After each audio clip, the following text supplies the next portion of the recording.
Now, on our book feature this morning, we speak to an art historian from the University of Johannesburg Juliette Leeb-du-Toit.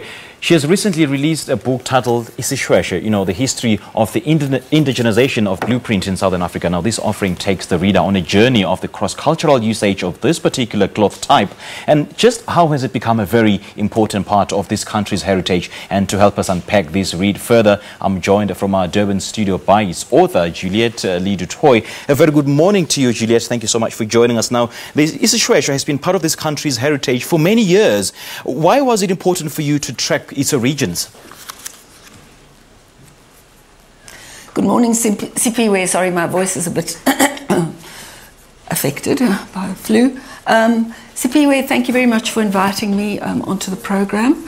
I think the way in which I began this project was largely determined by the phenomenon increasing substantially in approximately from about 1985-86 in KwaZulu-Natal, where I reside. And I began a conversation with a number of people in the village of Hillcrest, now almost a city.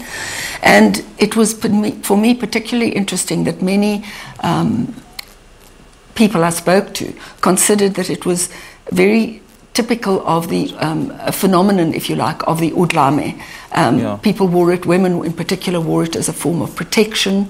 They wore it particularly as an expression of emergent, could we say, pan-ethnicity in the region and in South Africa. And so based on that conversation, I started to reflect on it I did my first paper in 1995 at the first feminist conference dealing with the arts in South Africa. And I think that's very important too, because I wanted to look at the way in which women express themselves through what they wear, through the traditions it's attached to, and through the history. So in fact, in many ways for me, it was placing the cloth fully within the archive of South Africa. And I think that's particularly important because as I continued my research, I noticed that not only had I, for example, I was aware that I'd worn it in the 60s, but when do people wear it? When do they desist from wearing it? Yeah. So, as you know, today it's completely an indigenized, if you like, cultural expression. And that's another very important aspect to me, that here's a cloth that stems from a colonial history, from a globalizing phenomenon economically in South Africa, and then becomes indigenized to the extent that it's indistinguishable, as it were, in relation to it's European, if you like, and American and other prototypes. So for me, that's, if I could just leave it at there, that's what prompted my journey. Yeah, and this particular cloth, Juliette, is also known for making attire for very special occasions, important occasions in the African culture, but it's also known to be symbolizing a very rich history. Tell us more about that.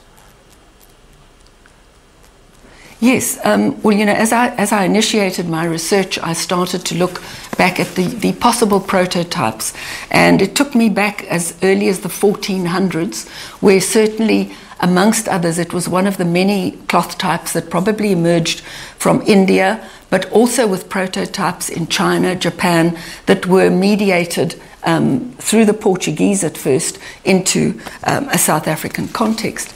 And what's particularly significant is that that journey did not necessarily first start at the Cape. It started probably with the Portuguese through the entrepot at Delagoa Bay, now Lorenzo Marx, and further down the coast. With the Dutch East India Company, amongst many others, there was a British, Danish, etc., East India companies, trade gravitated, let's say, its centrality to the Cape, and it was controlled, of course, firstly by the Dutch and by the British very, very stringently. So I think what's really interesting there is that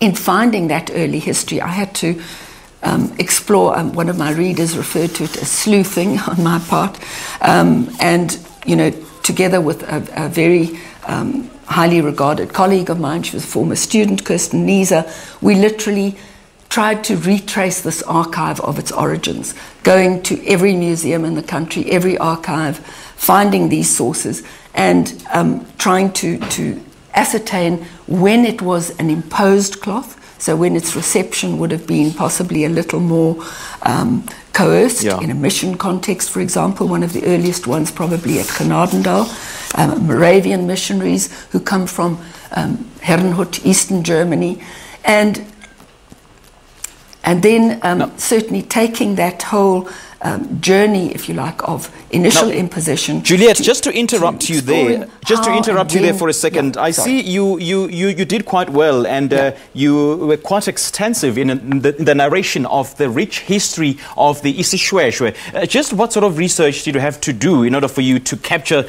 the true essence of where Isishweshwe comes from and how it was used back in the day? Yes. Well, that was largely what I was just chatting about, rediscovering the archive, looking at it in a museum context, looking at it in collections. And what immediately struck me was that it was hardly apparent in any of our museums. There were exceptions, the Amatole Museum, East London museums, because of the Eastern Cape connection. But eventually it also led me to looking at items of clothing, or items, just certainly objects, where Isishweshwe might have been used. So we started in both KwaZulu-Natal and the Free State, and in Pretoria, looking at quilts. And quilts are a very important legacy, if you like, of the usage, because you would find it in remnant clothing or discarded clothing. And that also led me to look at it being used by white South Africans, and particularly by the Boer. There was a chap called, a British, could we say, economist, who came to this country right at the termination end of the Second Boer War. Okay. And he then, now, Juliette, you did very, very well in this offering. And as one viewer has even said, that you have richly contextualized the complex history and shifting of cultural meanings of this textile. Thank you so much for chatting to us this morning. We really appreciate your time. Well, that is the author of Isishweshwe, A History of the Indigenization of Blueprint in Southern Africa, Juliette Leeb-du-Toit, speaking to us live from Durban.